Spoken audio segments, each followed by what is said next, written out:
ကဘာပေါ်မှာအတော်ဆုံးအကြောက်စရာအကောင်းဆုံးသူလျို့ဖိုင်စီတွေကတခုအဲ့ဒါကတော့ Mossad ပါဒီတစ်ခေါက်မှာတော့သူတို့ရဲ့အီရန်နိုင်ငံတွေကလျို့ဝှက်စစ်စင်ရေးတွေအကြောင်းကိုအထူးလေ့လာကြည့်ကြပါမယ်ဒီကိစ္စတွေကတကယ်အဖြစ်အမှန်တွေပါအီရန်ရဲ့ထိပ်တန်းနျူကလ িয়ার တိပံပညာရှင်တွေလောက်ကျန်ခံရတာအထိ Mossad ကအီရန်နိုင်ငံထဲမှာဘယ်လောက်ထိရေးရတဲ့လို့ရှာဖြစ်တယ်လဲဆိုတာကိုဒီတစ်ခေါက်မှာအသေးစိတ်တင်ဆက်ပေးသွားမှာပါဒါပေမဲ့စဉ်းစားကြည့်လေနိုင်ငံခြားတူလျိုဖွဲတစ်ခုကရန်သူနိုင်ငံရဲ့ပိုင်းတဲ့ထဲမှာ Huawei drone အခြေစိုက်စခန်းတစ်ခုကိုဘလို့များတီထောင်နိုင်ခဲ့တာလဲအဲ့ဒါကတကယ်ကိုမေးစရာမေးခွန်းကြီးတစ်ခုပဲဒီ Huawei စစ်စင်ရေးတွေရဲ့နောက်ွယ်ကနီးဗျူဟာနဲ့ရဲရင်မှုတွေကိုတစ်ခုချင်းစီဖော်ထုတ်ကြည့်ကြရအောင်ကဲသူတို့ဘလို့လို့တလဲဆိုတော့မလိလာခင်မှာသူတို့ကဘဒူရီလဲဆိုတာကိုအရင်ဆုံးသိဖို့လိုပါတယ်ဆိုတော့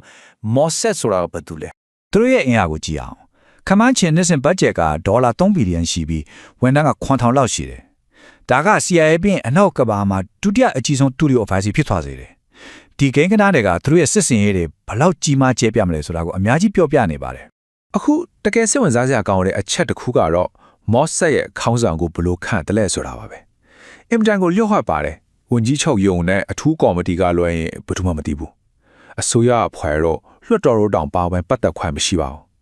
ဒီလောက်အာဏာကိုတတ်နေရတဲ့မှာစုထားတာကအဖွဲ့အစည်းတစ်ခုလုံးကိုဘလို့ပုံဖော်မလဲဆိုတာစဉ်းစားကြည့်နိုင်ပါတယ်ခေါင်းဆောင်ရဲ့ပင်ကိုဆိုင်က agency ရဲ့လမ်းကြောင်းကိုကြီးကျယ်ပြောင်းလဲစေနိုင်တယ်ဆိုတာဒီမှာတွေ့နိုင်ပါတယ်ဥပမာ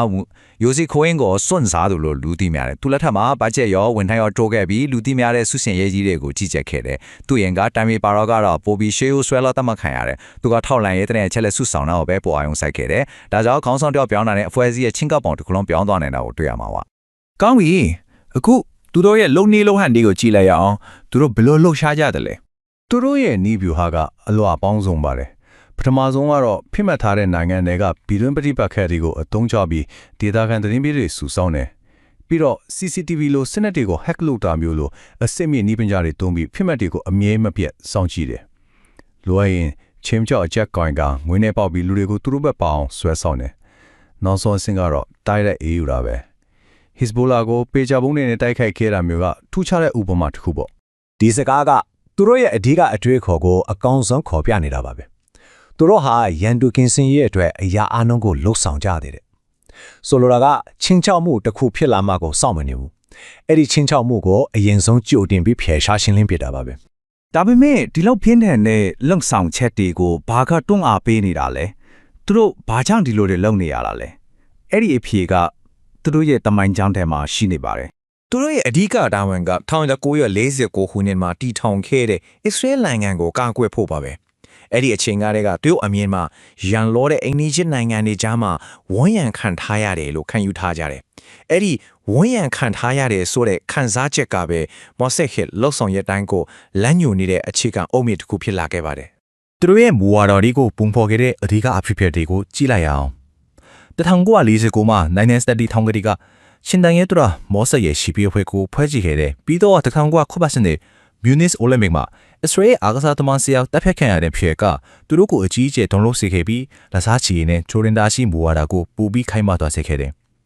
အခုနောက်ပိုင်း1000ကျော်ပြည်နေဒီကဆောက်ပြီးတော့သူတို့တို့အကြီးမားဆုံးချင်းချုံမှုလိုမြင်တဲ့အီရန်ရဲ့နျူကလ িয়ার စီစဉ်ကိုတန်ပြန်ဖို့အဓိကအာရုံစိုက်လိုက်ခဲ့ကြပါတယ်ဒီလိုလှုပ်ရှားမှုတွေကကဘာကြီးအပေါ်မှာဘယ်လိုအကျိုးသက်ရောက်မှုတွေရှိလာနိုင်မလဲကဘာလုံးဆိုင်ရာလျှို့ဝှက်စစ်ပွဲရဲ့အကျိုးဆက်တွေကိုကြည့်ကြရအောင်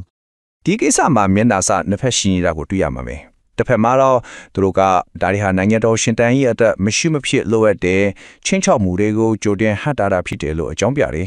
နောက်တစ်ဖက်မှာတော့ဒီလိုရတဲ့ကနိုင်ငံတကာဥပဒေကိုချိုးဖောက်ရရောက်တယ်ကျင့်ဝတ်နဲ့တန်တပန်ရက်ကိုကြိုလွားပြီးဒေတာတွင်ပฏิပတ်ခတ်တွေကိုပို့ဆိုးစေရဆိုတဲ့ဝေဖန်မှုတွေရှိနေတာပါအဲ့တော့ဒီနှစ်ဖက်ကြားကတင်းမာမှုကအများကြီးရှိနေတာပေါ